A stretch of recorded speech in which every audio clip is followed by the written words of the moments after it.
Hello साथियों, नमस्कार। आपने देखना शुरू कर दिया आपका अपना YouTube channel DS Mishra official, और आपके अपने चैनल पर एक नए वीडियो के साथ आपका पुनः हार्दिक स्वागत है। और अभी का जो वीडियो होगा वह होगा प्रधान शिक्षक भर्ती परीक्षा की तैयारी के संदर्भ में ही वीडियो होगा।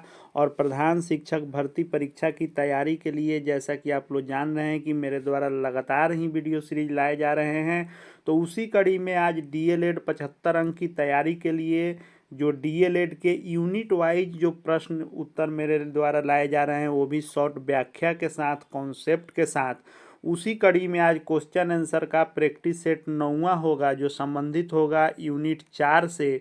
और यूनिट 4 के आज पार्ट 1 को हम लोग देखेंगे। जो यूनिट 4 पढ़ने हैं उसके अंतर्गत लगभग 10 टॉपिक को आपको पढ़ने हैं, उसी से संबंधित आज का प्रश्न उत्तर होगा। और यह कई पार्टों में आएगा, क्योंकि इसमें लगभग 10 टॉपिक को आपको पढ़ने होंगे, कवर करने होंगे, तो उसके प्रश्न उत्तर अधिक होंगे।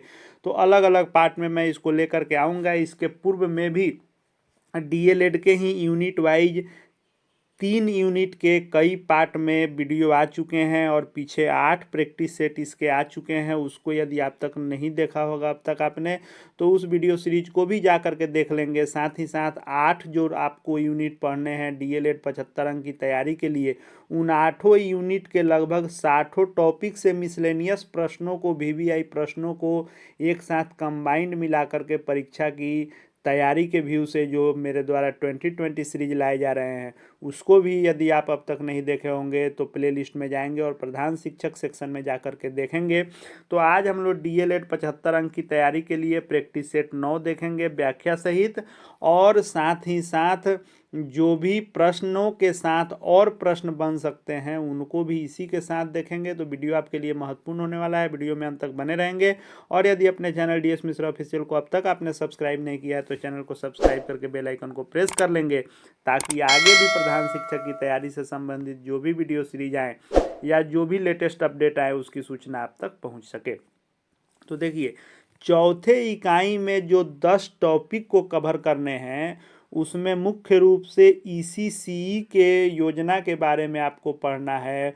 उसके जो भी उद्देश्य हैं, आवश्यकता है, महत्व है, या बिहार की शिक्षा व्यवस्था में उसके लिए चुनौतियां क्या है, इन सभी को पढ़ना है। और इन सभी को मैं अलग अलग पार्ट वाइज लेकर के आऊँगा। तो ईसीसीई के बारे में ही पढ़ना है। तो सबसे पहले हम लोग को जान लेना जरूरी है कि यह ईसीसीई है क्या। तो ईसीसीई जो शॉर्ट रूप है, इसका मतलब होता है कि early childhood care and education. Early childhood care and education जो है, इसी को ईसीसीई कहा जाता है। यानी प्रारंभिक बाल्य अवस्था में जो बच्चों की देखभाल और उनकी शिक्षा होती है, उसी को हम लोग early childhood care and education यानी प्रारंभिक बाल्यावस्था की देखभाल एवं शिक्षा का नाम दिया गया है, जिसको शॉर्ट रूप में ईसीसीई कहा जाता है। और इसी टॉपिक को विशेषकर चौथे यूनिट में आपको पढ़ने हैं। तो आज के 9वें प्रैक्टिस सेट का हम लोग पहला प्रश्न देख लेते हैं, और पहले प्रश्न से आज का प्रैक्टिस सेट हम लोग शुरू करते हैं। पहला प्रश्न है कि ईसीसीई के अंतर्गत बच्चों के किस प्रकार के विकास संबंधित है। तो हम जान चुके हैं कि ईसीसीई जो है वह प्रारंभिक बच्चों के लिए है, यानी प्रारंभिक बचपन वाले बच्चों के लिए है। और यह 6 वर्ष से पहले के बच्चों के लिए होता है। यानी हम जानते हैं कि हम लोग के स्कूलों में प्राथमिक में कक्षा 1 में जो नामांकन के लिए उम्र रखी गई है, वह शिक्षा के अधिकार कानून के तहत 6 वर्ष के बच्चों को कक्षा 1 में नामांकित करना है। उससे पहले के बच्चों को, जो कक्षा 3 से 6 के बच्चों को पूर्व प्राथमिक की शिक्षा दी जाती है, यही बच्चे जो होते हैं वह ईसीसीई के अंतर्गत आते हैं।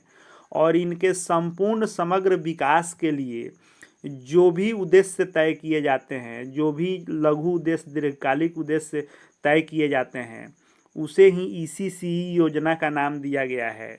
तो वहीं पूछा जा रहा है कि इस ईसीसीई योजना के तहत जो विकास होता है बच्चों का, वह किस प्रकार का विकास होता है। मानसिक विकास होता है कि सर्वांगीण विकास होता है कि शिक्षण को रुचिकर बनाना है।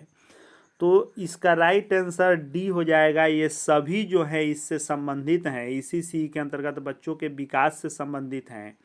इसके अंतर्गत बच्चों के मानसिक विकास पर भी ध्यान दिया जाता है, उनके सर्वांगीण विकास पर भी, और शिक्षण बोझ नहीं लग करके रुचिकर लगे, इस अनुसार खेल इत्यादि गतिविधियों के कारण के साथ शिक्षा दी जानी है।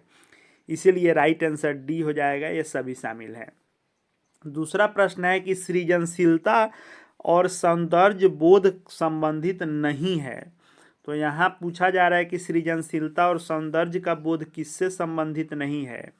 तो सृजनशीलता नृत्य के ज्ञान से भी संबंधित है, कला के ज्ञान से भी संबंधित है, और नाटक के भी ज्ञान से संबंधित है, जबकि तैराकी के ज्ञान से नहीं संबंधित है, क्योंकि तैराकी का ज्ञान जो होता है वह शारीरिक तथा गामक विकास से संबंधित होता है। इसलिए यहाँ पूछा जा रहा है कौन संबंधित नहीं है, तो जो संबंधित नहीं है वही राइट आंसर हो जाएगा, इसलिए उत्तर डी इसका हो जाएगा। तीसरे प्रश्न को हम लोग देखते हैं। तीसरा प्रश्न है कि ईसीसीई के दीर्घकालिक उद्देश्य नहीं है। ईसीसीई पाठ्यचर्या जो है, यानी early childhood care and education की जो पाठ्यचर्या बनाई गई है, उस पाठ्यचर्या में 2 प्रकार के उद्देश्य तय किए गए हैं। पहला लघु उद्देश्य तय किए गए हैं, जो कम समयों में प्राप्त करने के लिए बनाए जाते हैं। वह उद्देश्य कुछ दिनों में बच्चों के बीच में प्राप्त करना, बच्चों को उन चीज़ों को देना उद्देश्य होता है। और दूसरा उद्देश्य जो बनाया जाता है वह दीर्घकालिक उद्देश्य रखा जाता है, जो आगे तक के उनके समग्र विकास को ध्यान में रख के उद्देश्य बनाए जाते हैं, उसी को दीर्घकालिक उद्देश्य कहते हैं। तो प्रश्न पूछ रहा है कि कौन सा दीर्घकालिक उद्देश्य नहीं है। तो नहीं है पूछ रहा है, तो बच्चों के समग्र विकास को बढ़ावा देना, ये भी दीर्घकालिक उद्देश्य ही है। बच्चों को औपचारिक स्कूल के लिए तैयार करना, ये भी दीर्घकालिक ही उद्देश्य है, क्योंकि ईसीसीई के अंतर्गत अनौपचारिक औपचारिक दोनों शिक्षा दी जाती है। लेकिन जब विद्यालय में बच्चे प्राथमिक में जाकर के कक्षा 1 से जब शिक्षा ग्रहण करते हैं, उसके लिए उनको ईसीसीई के दीर्घकालिक उद्देश्य होते हैं कि उसके लिए बच्चों को तैयार करना होता है। 6 वर्ष के बच्चों के पूरक पोषण की व्यवस्था करना भी होता है, क्योंकि ईसीसीई कार्यक्रम के तहत ही आंगनबाड़ी केंद्रों की स्थापना की जाती है, जहां बच्चों के पूरक पोषण की व्यवस्था करनी होती है। लेकिन राष्ट्रीय शिक्षा नीति में परिवर्तन करना ईसीसीई का उद्देश्य नहीं है। इसलिए पूछ रहा है कौन नहीं है, तो यह नहीं है, इसलिए राइट आंसर सी हो जाएगा। ईसीसीई के दीर्घकालिक उद्देश्य नहीं है में राष्ट्रीय शिक्षा नीति में परिवर्तन करना इसका दीर्घकालिक उद्देश्य नहीं है। प्रैक्टिस सेट 9 का चौथा प्रश्न है कि छात्रों के सर्वांगीण विकास के लिए किन किन उपायों की आवश्यकता पड़ती है। तो छात्रों का जो सर्वांगीण विकास होता है, जिसके अंतर्गत उनका शारीरिक, मानसिक, बौद्धिक, नैतिक, चारित्रिक, सामाजिक सभी प्रकार के विकासों को ही हम सर्वांगीण विकास कहते हैं। तो उसके लिए किन किन उपायों की आवश्यकता पड़ेगी। तो उचित पोषण की व्यवस्था निश्चित रूप से पड़ेगी ही इसकी। उचित वातावरण, शिक्षा अध्ययन हेतु उचित वातावरण भी चाहिए। खेल क्रियाएं भी अर्थपूर्ण होना चाहिए, तभी उनका शारीरिक सामाजिक विकास होगा। तो राइट आंसर उपरोक्त सभी हो जाएगा। और बीपीएससी का जो प्रश्न बनेगा आपके परीक्षा में, वह 5 ऑप्शन के साथ बनेगा, जहां 3 सामान्य ऑप्शन रहेंगे और चौथा हर प्रश्न में रहेगा उपरोक्त में 1 से अधिक, और 5वां रहेगा उपरोक्त में से कोई नहीं। इन दोनों ऑप्शनों पर खास ध्यान देना होगा आपको कि कोई एक ऑप्शन तुरंत दिखने पर आपको नहीं टिक करना होगा। जो 3 सामान्य ऑप्शन दिए गए रहेंगे, उन तीनों समान ऑप्शन पर आपको विशेष ध्यान देना होगा। यदि 1 से अधिक आपके ऑप्शन में सही दिख रहे हैं, तो आपको चौथे ऑप्शन के साथ जाना होगा उपरोक्त में से 1 से अधिक, और यदि कोई सही नहीं दिख रहे होंगे तो 5वें ऑप्शन के साथ आपको जाना होगा उपरोक्त में से कोई नहीं के साथ। इसीलिए जो मैं 2020 सीरीज शुरू किया हूं, जहां पर डीएलएड के 8 इकाई से मिला करके प्रश्न दिए जा रहे हैं, उसमें मैं 5 ऑप्शन के साथ हूबहू बीपीएससी के तर्ज पर मैं उन प्रैक्टिस सेटों को लेकर के आ रहा हूं। 5वें प्रश्न को हम लोग देख लेते हैं कि बालकों में अंधविश्वास न जन्मे, इसके लिए क्या प्रयास होने चाहिए। तो बालकों में अंधविश्वास जैसी कुरीति नहीं आए, इसके लिए उनके अंदर वैज्ञानिक दृष्टिकोण का भी विकास करना होगा, और तर्कपूर्ण शक्ति का विकास करना होगा, क्योंकि जो चीज़ें उन पर थोपी जाए वह मानने के बजाय तर्कपूर्ण जो है उस पर बहस करें और तर्कपूर्ण वह विचारों को रखें और दूसरे के विचारों को समझें और उससे निष्कर्ष निकालें और वैज्ञानिक भी दृष्टिकोण उनके अंदर विकसित हो, ताकि उनके अंदर अंधविश्वास न जन्मे। इसलिए राइट आंसर सी हो जाएगा। ए एवं बी दोनों ही सही दिए गए हैं। छठे प्रश्न को हम लोग देख लेते हैं। छठा प्रश्न है कि शैक्षिक गतिविधियों के कार्यान्वयन पर बल देना किन चीज़ों पर निर्भर करता है, यानी जो भी शैक्षिक गतिविधि है उसके कार्यान्वयन पर बल देने के लिए क्या क्या आपको करने चाहिए या कराने चाहिए। तो कहानी कहना या कहानी सुनाना या कविता का पाठ करना। तो शैक्षिक गतिविधियों के कार्यान्वयन पर बल देने के लिए ये सभी हो सकते हैं। कहानी भी जब आप कहेंगे तो कक्ष में बच्चों के साथ जो है आपका एक इंटरेक्शन शुरू हो जाएगा और उसके बाद आप क्लास ले सकते हैं। कहानी भी सुनाएंगे तो बच्चे एकाग्रचित्त होकर कहीं भी उनका ध्यान होगा तो उस जगह से उनका पूरा ध्यान आपके कक्ष में आ जाएगा। या कविता का पाठ जब आप करेंगे तब भी जो है उनका ध्यान आ जाएगा। इसलिए शैक्षिक गतिविधियों के कार्यान्वयन पर बल देने के लिए इन सभी चीज़ों को करना चाहिए। राइट आंसर डी हो जाएगा। ये सभी सही हैं। सातवां प्रश्न है कि ECCE एक कार्यक्रम है, यानी जो early childhood care and education जो कार्यक्रम है यह किस प्रकार का कार्यक्रम है। बाल केंद्रित है कि प्रौढ़ केंद्रित है कि स्त्री शिक्षा पर आधारित है कि वयस्क कार्यक्रम है। तो ECCE नाम ही है कि early childhood care and education, यानी प्रारंभिक बाल अवस्था की देखभाल एवं शिक्षा। तो बाल अवस्था को देखना है तो निश्चित रूप से बाल केंद्रित ही कार्यक्रम यह है। 8 नंबर प्रश्न हम लोग देख लेते हैं। 8वां प्रश्न है कि राष्ट्रीय प्रारंभिक बाल्यावस्था देखभाल और शिक्षा नीति किस वर्ष प्रस्तावित हुई थी, यानी जो ECCE कार्यक्रम लागू किया गया यह किस वर्ष लागू किया गया। तो ECCE जो कार्यक्रम लागू किया गया वह लागू किया गया आपको 2013 में और 2013 से यह कार्यक्रम पूरे देश में लागू है। राइट आंसर सी हो जाएगा। 9वें प्रश्न को हम लोग देख लेते हैं कि व्यक्ति के मस्तिष्क का 85 से 90% विकास कितने वर्ष में हो जाता है। तो बच्चों के अंदर जो उनके मस्तिष्क का 85 से 90% विकास हो जाता है वह 5 वर्ष की उम्र तक ही हो जाता है। और बच्चों में जो यह 2.5-3 वर्ष से लेकर और 5-6 वर्ष तक का इनका उम्र जो होता है यह बहुत ही तीव्र गति से सीखने वाला होता है। जिन चीज़ों को आप सिखाएंगे वह बहुत ही जल्दी उसका अनुसरण करेंगे और सीखेंगे और साथ ही साथ उनके मस्तिष्क का भी बहुत सारा विकास हो जाता है। आमतौर पर लोग कहते हैं कि छोटा बच्चा है इसका दिमाग ही कितना होगा कि यह बहुत चीज़ जान सकता है, लेकिन यकीन मानिए कि सबसे ज़्यादा जो दिमाग कैच करता है वह इसी उम्र में करता है। और जो चीज़ें आप बताते जाएंगे, जितनी अच्छी बातें बच्चों को बताते जाएंगे वे सभी उसका अनुकरण करते जाएंगे, सीखते जाएंगे। 10वें प्रश्न को हम लोग देख लेते हैं। 10वां प्रश्न है कि शिक्षा के अधिकार कानून जो है वह कानून किस वर्ष में प्रतिपादित हुआ था। देखिए, शिक्षा के अधिकार कानून यानी जो RTE है, RTE एक्ट के बारे में 2 तरह से प्रश्न बनेंगे।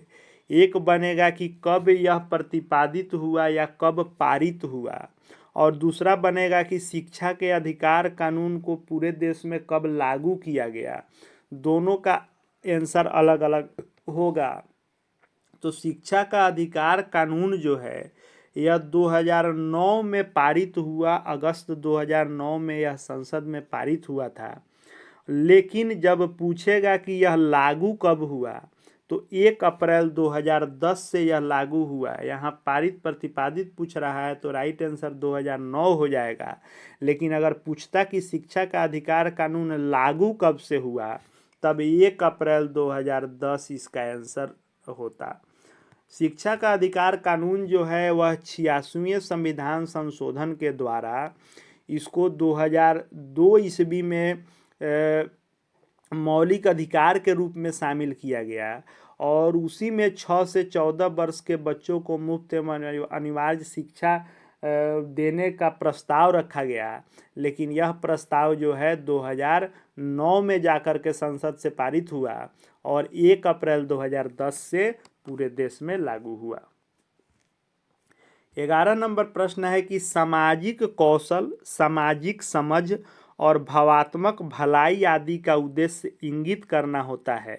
तो बात जब सामाजिक कौशल, सामाजिक समझ और भावात्मक भलाई का है तो निश्चित रूप से सामाजिक भलाई के लिए और विविधतापूर्ण सामाजिक सामंजस्य हेतु ही इसका उद्देश्य इंगित होगा। विविधतापूर्ण सामाजिक सामंजस्य मतलब हर समाज में विभिन्न प्रकार के हर चीज़ पाए जाते हैं, चाहे वह परंपराएं हो, रीति रिवाज हो, धर्म हो, जाति हो, इन सभी के बीच एक उचित सामंजस्य बैठाना जो है इसका उद्देश्य इंगित करता है। तो राइट आंसर सी हो जाएगा। ए एवं बी दोनों ही सही है। यदि बीपीएससी के ऑप्शन में जाते और यह ऑप्शन नहीं दिया रहता तो आपको चौथे ऑप्शन के साथ जाना होता, उपरोक्त में से एक से अधिक वाले ऑप्शन के साथ। 12 नंबर प्रश्न है कि बच्चों को शिक्षा प्रदान करनी है तो इसमें से क्या करना होगा। तो बच्चों को शिक्षा प्रदान करनी है तो इसकी शुरुआत प्रारंभिक बाल अवस्था एवं देखभाल से करनी होगी कि इसकी शुरुआत 18 से 20 वर्ष की आयु से करनी होगी। तो बच्चों की शिक्षा 18 से 20 यह तो बिल्कुल ही गलत है। इसके लिए बच्चों में खेल कूद की भावना विकसित करनी होगी। सिर्फ खेल कूद की भावना से होगा नहीं, उपरोक्त में से कोई नहीं, इसका आंसर होगा नहीं। इसका राइट आंसर होगा कि बच्चों को शिक्षा यदि प्रदान करनी है तो इसकी शुरुआत अर्ली चाइल्डहुड एंड एजुकेशन से करनी होगी और अर्ली चाइल्डहुड एजुकेशन यानी प्रारंभिक बाल अवस्था एवं देखभाल से इस शिक्षा की शुरुआत करनी होगी।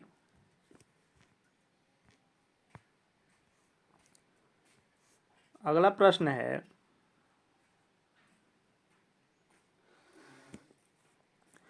कि बाल विकास के समग्र रूप कौन से हैं। इसी यूनिट का ही अगला टॉपिक का यह प्रश्न है कि बाल विकास के समग्र रूप कौन से हैं। पोषण एवं शारीरिक स्थिति या नैतिक एवं भावात्मक विकास या स्वास्थ्य और सामाजिक या शारीरिक स्थिति कौन से इसमें से होंगे। तो देखिए, यदि ऐसे प्रश्न आएंगे तो बाल विकास का समग्र रूप जो कहा जा रहा है तो समग्र रूप में शारीरिक भी आएगा, स्वास्थ्य भी आएगा, नैतिक भी आएगा, भावनात्मक भी आएगा, भाषात्मक भी आएगा, सामाजिक भी आएगा, संज्ञानात्मक भी आएगा। तो राइट आंसर इसका यदि होगा तो उपरोक्त में एक से अधिक होगा या उपरोक्त में सभी यहाँ दिया होना चाहिए, यह आंसर होगा। दूसरा प्रश्न है कि आंगनबाड़ी स्कूल में बच्चे किस आयु वर्ग के होते हैं। तो आंगनबाड़ी जो कार्यक्रम है यह जो है आईसीडीएस योजना का पार्ट है, यानी आईसीडीएस योजना जो है इंटीग्रेटेड चाइल्ड डेवलपमेंट सर्विस जो होता है, यानी एकीकृत बाल विकास योजना होता है। उसके तहत जो आंगनबाड़ी केंद्रों की स्थापना की जाती है जहाँ बच्चों को जो है शिक्षा भी दी जाती है, साथ ही साथ उनके पोषण के लिए भी ख्याल रखा जाता है और पोषण के लिए भोजन इत्यादि की भी व्यवस्था होती है। जो बच्चे 3 वर्ष से नीचे के रहते हैं उनके लिए और वैसी माताओं के लिए भी जिनके बच्चे 3 वर्ष से छोटे हैं उनको भी पोषक योजना के तहत अनाज इत्यादि देना होता है। और जब बच्चे 3 से 6 वर्ष के हो जाते हैं तब आंगनबाड़ी स्कूल में वे पढ़ने जाते हैं और इसी को प्री प्राइमरी स्कूल भी कहा जाता है और प्री प्राइमरी का यहीं पढ़ाई होता है। और इसके बाद जो है 6 वर्ष की उम्र से कक्षा 1 में प्राथमिक विद्यालयों में नामांकन होना है और इसी आंगनबाड़ी स्कूलों को प्राथमिक स्कूलों के साथ टैग करने की बात चल रही है। अगला प्रश्न है कि नई शिक्षा नीति कब लाई गई। तो अभी तक जो 1986 की ही शिक्षा नीति चल रही थी, उसके बाद नई शिक्षा नीति की जब आवश्यकता महसूस हुई तो नई शिक्षा नीति के उद्देश्य के लिए एक कमेटी बनाई गई और उस कमेटी की अध्यक्षता के कस्तूरीरंगन को दी गई और के कस्तूरीरंगन की अध्यक्षता में, के कस्तूरीरंगन, इसको जरूर याद रखेंगे, बहुत ही आपके परीक्षा के व्यू से यह बहुत ही महत्वपूर्ण प्रश्न बन जाएगा कि किसकी अध्यक्षता में नई शिक्षा नीति जो लागू की गई है वह लागू की गई है। तो के कस्तूरीरंगन की अध्यक्षता में एक कमेटी बनाई गई और के कस्तूरीरंगन के रिपोर्ट के आधार पर नई शिक्षा नीति जो है वर्ष 2020 में लागू की गई है, जिसको एनईपी यानी एनईपी 2020 की संज्ञा हम लोग देते हैं। यही न्यू एजुकेशन पॉलिसी 2020 है और यह 29 जुलाई 2020 को घोषित की गई थी, ये भी याद रखेंगे। इसीलिए मैं जो भी प्रश्नों को लाता हूँ उनके साथ जो भी प्रश्न महत्वपूर्ण परीक्षा में बन सकते हैं उसको भी अपने मैं व्याख्या में शामिल कर लेता हूँ, ताकि यह प्रश्न नहीं आकर इससे जुड़ा कोई दूसरा भी प्रश्न आए तो वह आपसे छूटे नहीं। तो एनईपी 2020 लागू हुई है नई शिक्षा नीति, 1986 के बाद यह अगली शिक्षा नीति है और यह के कस्तूरीरंगन की अध्यक्षता में लागू हुई है और उनके रिपोर्ट के आधार पर हुई है और यह 29 जुलाई 2020 को घोषित हुई है। इन सभी बातों को आप याद रखेंगे। अगला प्रश्न है कि बिहार राज्य की साक्षरता दर कितनी है। तो बहुत सारे किताबों में 63.8% दिया गया रहेगा, उसी अनुसार इसका भी आंसर यहीं दिया है, लेकिन यह नहीं होगा। बिहार की जो साक्षरता दर है 2011 की जनगणना के अनुसार यह दिया गया है। 2011 की जनगणना के अनुसार बिहार की साक्षरता दर है 61.80%। यही ऑफिशियल आंकड़ा है और यही सही है। बिहार राज्य की साक्षरता दर 61.8% है टोटली, जिसमें जो पुरुष का है यानी मेल की साक्षरता दर जो है वह 71.20% है और फीमेल यानी महिलाओं की जो साक्षरता दर है वह 51.2% है और साक्षरता दर में देश में हम सबसे पीछे चल रहे हैं। आज के प्रैक्टिस सेट का हम लोग अगला प्रश्न देख लेते हैं कि बिहार राज्य में शिक्षा का स्तर बेहतर नहीं है, इसके पीछे मुख्य कारण क्या है। लोगों में शिक्षा के प्रति जागरूकता की कमी, कि अधिकतम नामांकन के बावजूद स्थिति बेहद ही खेदजनक है। यह होगा कि लोग पलायन कर जाते हैं, कि व्यापक इंफ्रास्ट्रक्चर का अभाव है और अपर्याप्त सुविधाएं हैं। तो इस वाले भी प्रश्न में मेरे ख्याल से जो है आपको इसमें होना चाहिए उपरोक्त में सभी ऑप्शन ही सही है, क्योंकि बिहार में लोगों में शिक्षा के प्रति जागरूकता की भी कमी है। अधिकतम नामांकन तो जरूर होता है लेकिन स्थिति बेहतर नहीं हो पाती है। लोगों का पलायन भी होता है, बहुत सारे लोग जो है बाहर जा कर के रह रहे हैं और पढ़ने पढ़ाने के लिए वह दूसरे राज्यों में जा रहे हैं और व्यापक इंफ्रास्ट्रक्चर भी नहीं है और उस प्रकार की सुविधाएं भी नहीं हैं। तो राइट आंसर इसका उपरोक्त में सभी होगा। आज के 9वें प्रैक्टिस सेट का हम लोग यह अगला प्रश्न देख लेते हैं कि बिहार में प्रारंभिक बाल अवस्था शिक्षा की स्थिति बेहतर नहीं है, इसके पीछे मुख्य कारण क्या हैं। यानी बिहार में जो ईसीसीई कार्यक्रम है, इस ईसीसीई कार्यक्रम की भी स्थिति बेहतर नहीं है, इसके पीछे क्या कारण है। तो बुनियादी सुविधाओं का अभाव है, यहाँ योग्य शिक्षकों का भी अभाव है। हालांकि अब धीरे धीरे यह जो है समस्या दूर करने की कोशिश हो रही है सरकार के द्वारा। पोषण की उचित व्यवस्था भी यहाँ नहीं है और राइट आंसर इसका उपरोक्त में सभी हो जाएगा। अन्य भी कई कारण हैं जो अन्य प्रैक्टिस सेटों में या 2020 सीरीज में इन प्रश्नों को और मैं क्लियर करते जाऊंगा। अगला और 7वां प्रश्न हम लोग देख लेते हैं कि बिहार में शिक्षकों की कमी से क्या प्रभाव पड़ रहा है। यानी शिक्षकों की यदि कमी है तो क्या प्रभाव है। गुणवत्तापूर्ण शिक्षा का अभाव है कि शिक्षा के अभाव से छात्र नौकरी आदि के लिए अन्य द्वितीयक सहारे ले रहे हैं। तो राइट आंसर इसका ए और बी दोनों ही सही है, इसलिए राइट आंसर सी हो जाएगा। अगला प्रश्न है कि बिहार में औसतन कितने छात्रों पर एक शिक्षक उपलब्ध हैं। तो यह पूर्व के आंकड़ों के आधार पर देखेंगे तो इसका उत्तर 63 है, लेकिन वर्तमान में जो बिहार लोक सेवा आयोग के द्वारा लगभग 1.5-2 लाख शिक्षकों की भर्ती हुई है उससे कुछ इसमें सुधार हुआ है और छात्र शिक्षक अनुपात कुछ कम हुआ है। पहले यह 63 के करीब था, उसके पहले और भी ज़्यादा था। लेकिन आरटीई कहता है कि प्राथमिक स्कूलों में कक्षा 1 से 5 तक के स्कूलों में 30:1 में होने चाहिए, यानी 30 बच्चों पर एक शिक्षक होने चाहिए। अपर में 40 पर एक होने चाहिए। लेकिन अभी भी स्थिति सुधरी है, लेकिन अभी भी हम उस मानक को पूरा नहीं कर पाए हैं। अगला और 9 नंबर प्रश्न है कि बिहार राज्य में शिक्षण किस प्रकार प्रभावित होता है?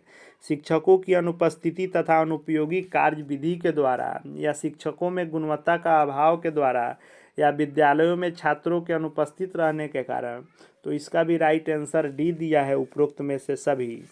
देखिए, एक और जहां मैं यह प्रैक्टिस सेट ला रहा हूं जो आपको डीएलएड से संबंधित है, और यह डीएलएड के यूनिट वाइज जो यह मैं ला रहा हूँ, यानी यूनिट जो आपको टोटल 8 यूनिट पढ़ने हैं, उसके अंतर्गत मैं 1 2 3 4 8 यूनिट का भी अलग अलग पार्ट के रूप में ला रहा हूँ। छोटा छोटा वीडियो होगा, कॉन्सेप्ट आपका क्लियर होगा। जो भी मैं ला रहा हूँ पूरे कॉन्सेप्ट क्लियर करने के उद्देश्य से ला रहा हूँ। साथ ही साथ एक प्रश्न के साथ कोई दूसरा प्रश्न भी पूछ दे, या थोड़ा घुमा फिरा कर भी प्रश्न पूछे, तो एक प्रश्नों के साथ 6-7 प्रश्न मैं क्लियर करने का कोशिश कर रहा हूं, ताकि परीक्षा में आप अधिक से अधिक इन प्रश्नों को बना पाएँ।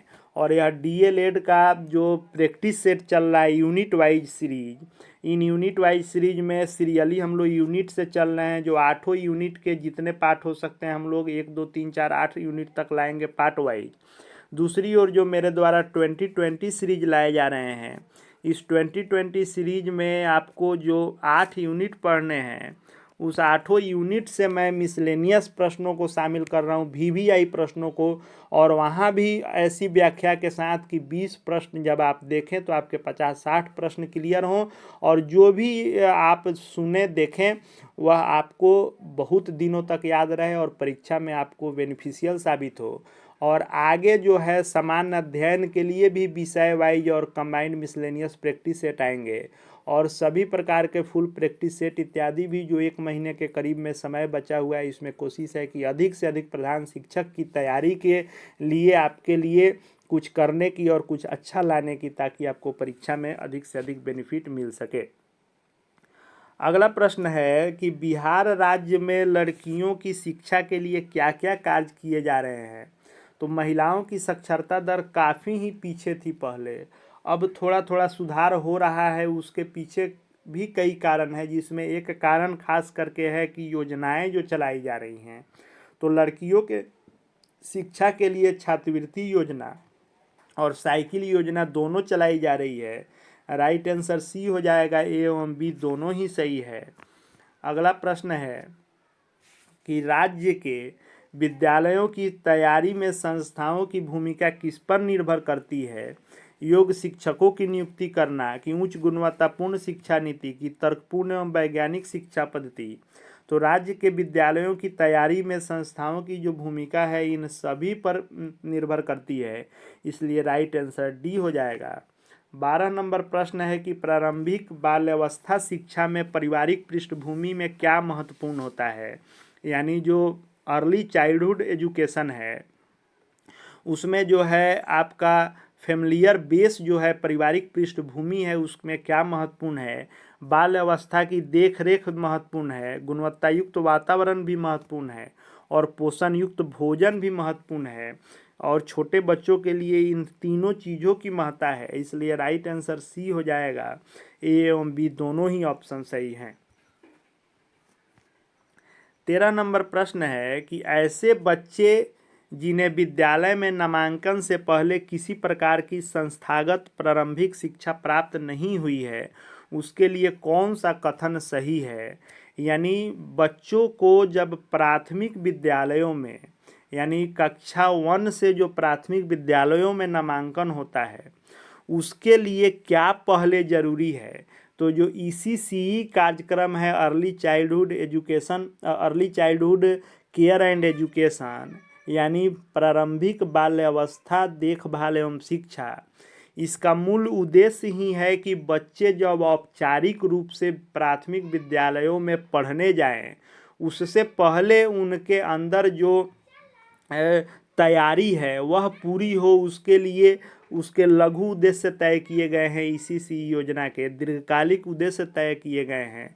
कई सारे उद्देश्य और महत्व और उनकी आवश्यकताओं पर बल दिया गया है और उन पर कार्य किया जा रहा है, ताकि बच्चे जब प्राथमिक विद्यालयों में जाएं तो उसकी तैयारी उनके अंदर हो गई रही हो और वह औपचारिक शिक्षा ग्रहण करने के लिए प्रिपेयर हों। तो इसके लिए ऐसे बच्चों के लिए विद्यालय की तैयारी के लिए 1 माह का प्रारंभिक बाल अवस्था शिक्षा कार्यक्रम तैयार करना चाहिए। यदि उनकी जो है प्रारंभिक शिक्षा जो है नहीं हुई है, यानी कक्षा 1 से पहले जो आपको आंगनबाड़ी इत्यादि हैं या निजी भी प्ले स्कूल इत्यादि हैं, यदि उनमें बच्चे नहीं पढ़ के आए हैं तो उसके लिए 1 महीने का कार्यक्रम तैयार किया जाना चाहिए, जिसमें अर्ली चाइल्डहुड एजुकेशन के बारे में पहले उनको तैयार करके तभी प्राथमिक से उनको औपचारिक शिक्षा देनी चाहिए। तब वह शिक्षा ग्रहण करने के लिए पूरी तरह से प्रिपेयर होंगे। आज जो हम लोग यह प्रैक्टिस सेट देख रहे हैं, यह प्रैक्टिस सेट संबंधित है यूनिट 4 का, और यूनिट 4 में लगभग 10 टॉपिक को कवर करने हैं और 10 टॉपिक में लगभग हम लोग आज 2 या 3 टॉपिक को कवर किए हैं। इसमें आपको 7-8 टॉपिक और रह जा रहे हैं और इन 7-8 टॉपिकों से भी जो महत्वपूर्ण प्रश्न बनेंगे और उन प्रश्नों के साथ अन्य प्रश्न आपके कैसे क्लियर होंगे, उस उद्देश्य से व्याख्या के साथ जो प्रैक्टिस सेट का सीरीज है वह कंटिन्यू रहेगा। और यह पहला पार्ट है, आगे भी 2, 3, 4, 5 जहाँ तक में यूनिट 4 क्लियर होगा पार्ट वाइज आते रहेंगे। और साथ ही साथ जो मैंने बताया कि दूसरे तरफ 8 यूनिट से 2020 सीरीज जो मेरे द्वारा लाए जा रहे हैं मिसलेनियस, वो भी कंटिन्यू जारी हैं और आगे भी सामान्य अध्ययन की तैयारी के लिए भी विषय वाइज और मिसलेनियस प्रैक्टिस सेट आते रहेंगे। आज के इस वीडियो सीरीज का हम लोग यहीं पे विराम करेंगे और मिलेंगे इसी यूनिट के अगले पार्ट के साथ और 2020 सीरीज के साथ भी। और प्रधान शिक्षक, प्रधानाध्यापक या शिक्षक जगत से जुड़ी हुई हर एक छोटी बड़ी लेटेस्ट अपडेट को देखते रहने के लिए और जो आगे प्रैक्टिस सेट आएंगे उनकी भी सूचना प्राप्त करते रहने के लिए चैनल से निश्चित रूप से जुड़ जाए। चैनल को सब्सक्राइब करके बेल आइकन को प्रेस कर लेंगे। साथ ही साथ वीडियो आपको उपयोगी लगे और लगे कि आपके लिए यह लाया गया है और आपके लिए यह मेहनत की जा रही है, तो अधिक से अधिक अपने शिक्षक साथी को सपोर्ट करें, प्रोत्साहित करें और वीडियो जितना हो सके शेयर करें, लाइक करें और साथ ही साथ कमेंट करके बताएं कि और इसमें क्या ऐड करना चाहते हैं, क्या सुधार करना चाहते हैं। और साथ ही साथ हमारे Telegram channel DS Mishra official से भी जुड़ जाएंगे, वहाँ शिक्षा जगत की हर एक अपडेट आपको मिलती रहेगी। इस वीडियो को देखने के लिए आपका बहुत बहुत धन्यवाद।